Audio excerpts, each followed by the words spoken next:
Kabanata 11. Kahimanawari, mapagtisan ninyo ako sa kaunting kamangmangan, ngunit tunay na ako'y inyong pinagtitiisan, sapagat ako'y naninibugho tungkol sa inyong mga panibughong ukol sa Diyos, sapagat kayo'y aking pinapag-asawa sa isa, upang kayo'y maiharap ko kay Kristo na tulad sa isang dalagang malinis. Ngunit ako'y natatakot, baka sa anumang paraan, kung paano si Eva ay nadaya ng ahas sa kanyang katusuhan, ang inyong walang malay at malinis sa mga pag-iisip na kay Kristo ay pasamain. Sapagkat kung yaong paririto ay mangaral ng ibang Jesus na hindi namin ipinangaral, o kung kayo nagsisitanggap ng ibang espiritu na hindi ninyo tinanggap, o ibang ebanghelyo na hindi ninyo tinanggap, ay mabuting pagtiisan ninyo. Sapagat inaakala kong sa anuman ay hindi ako huli sa lubhang mga dakilang apostol. Datapwat, bagaman ako ay magaspang sa pananalita, gayumay hindi ako sa kaalaman.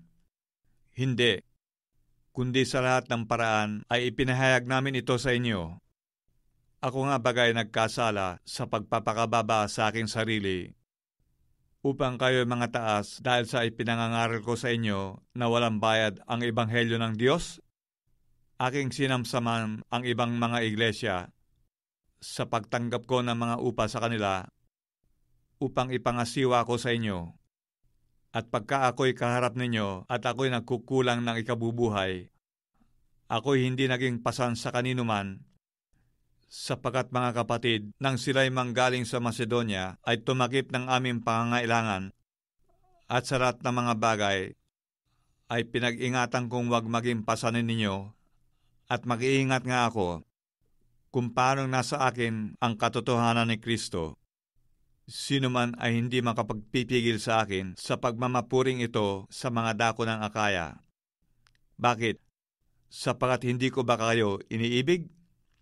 Nalalaman ng Diyos. Datapwat, ang aking ginagawa ay siya kong gagawin, upang maputol ko ang kadahilanan sa mga nagnanasa ng kadiliman, upang sa anuman ipinagmamapuri nila ay mga sumpungan sila ng gaya namin, sapagat ang mga gayon tao ay mga bulaang apostol, mga mandarayang manggagawa, na nangagpapakunwaring mga apostol ni Kristo, at hindi katakataka, sapagat si Satanas man ay nagpapakunwaring anghel ng kaliwanagan. Hindi malaking bagay nga na ang kanya mga ministro naman ay magpakunwari na waring ministro ng katuwiran, na ang kanilang wakas ay masasang-ayon sa kanilang mga gawa. Muling sinasabi ko, huwag isipin ng sino man na ako'y mangmang. Ngunit kung gayon may tanggapin ninyo akong gaya ng isang mangmang, upang ako man ay makapagmapuri ng kaunti. Ang ipinangungusap ko ay hindi ko ipinangungusap ayon sa Panginoon, kundi gaya ng sa kamangmangan, sa pagkakatiwalang ito sa pagmamapuri. Yamang maraming nagmamapuri ayon sa laman, ako na may nagmamapuri. Sapagat pinagtitiisan ninyo na may kasayahan ang mga mangmang, palibhasa'y marurunong kayo, sapagat inyong pinagtitiisan ang sinuman, kung kayo'y inaalipin, kung kayo'y sinasakmal, kung kayo'y binibihag, kung siya'y nagpapalalo, kung kayo'y sinasampal sa mukha. Sinasalita ko ang tungkol sa kapulaan. Nawari ay naging mahina kami. Ngunit kung ang sinuman ay matapang sa anuman, nangungusap ako sa kamangmangan, ako'y matapang din naman. Sila bagay mga Hebreo? Ako man. Sila bagay mga Israelita? Ako man. Sila bagay binhi ni Abraham? Ako man. Sila bagay mga ministro ni Kristo? Ako'y nangungusap na waring nasisira ang bait, lalo pa ako. Sa pagpapagal, ako'y lubhang sagana. Sa mga bilangguan ay lubhang madalas. Sa mga palo ay walang bilang. Sa mga ikamamatay ay malimit.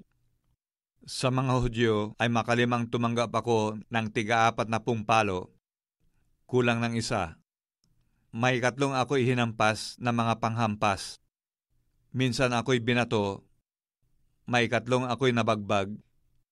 Isang araw at isang gabi na ako'y nasa kalaliman ng dagat. Sa mga paglalakbay ay madalas. Sa mga kapanganiban sa mga ilog. Sa mga kapanganiban sa mga tulisan.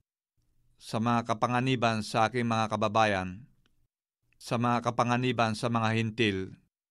Sa mga kapanganiban sa bayan, sa mga kapanganiban sa mga ilang, sa mga kapanganiban sa dagat, sa mga kapanganiban sa gitna ng mga bulaang kapatid, sa pagpapagal at sa pagdaramdam, sa mga pagpupuyat ay madalas, sa gutom at uhaw, mga pag-aayuno ay madalas, sa ginaw at kahubaran.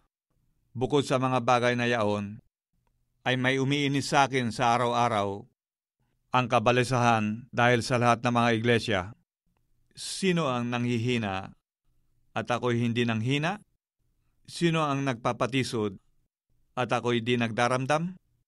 Kung kinakailangan ako'y magmapuri, ako'y magmamapuri sa mga bagay na nauukol sa aking kahinaan. Ang Diyos at ang Ama ng Panginoong Hesus na mapalad magpakailan paman, ang nakakaalam na ako'y hindi nagsisinungaling. Sa Damasco ay binantayan ng gobernador na sakop ng Haring Aretas ang bayan ng mga taga-Damasco upang ako'y hulihin. At sa isang dungawan ay napahugos ako sa kuta sa isang balaong at ako'y nakatanan sa kanilang mga kamay.